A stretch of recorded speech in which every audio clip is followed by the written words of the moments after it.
حضرت زید بن ارقم رضی اللہ عنہ بیان کرتے ہیں کہ رسول اللہ صلی اللہ علیہ وسلم کے صحابہ رضوان اللہ علیہم نے عرض کیا، یا رسول اللہ صلی اللہ علیہ وسلم، یہ قربانیاں کیا ہیں؟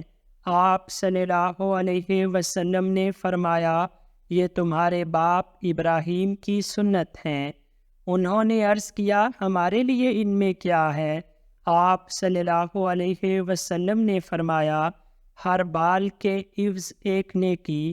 صحابہ رضوان اللہ علیہم نے عرض کیا، یا رسول اللہ صلی اللہ علیہ وسلم، اور پشم؟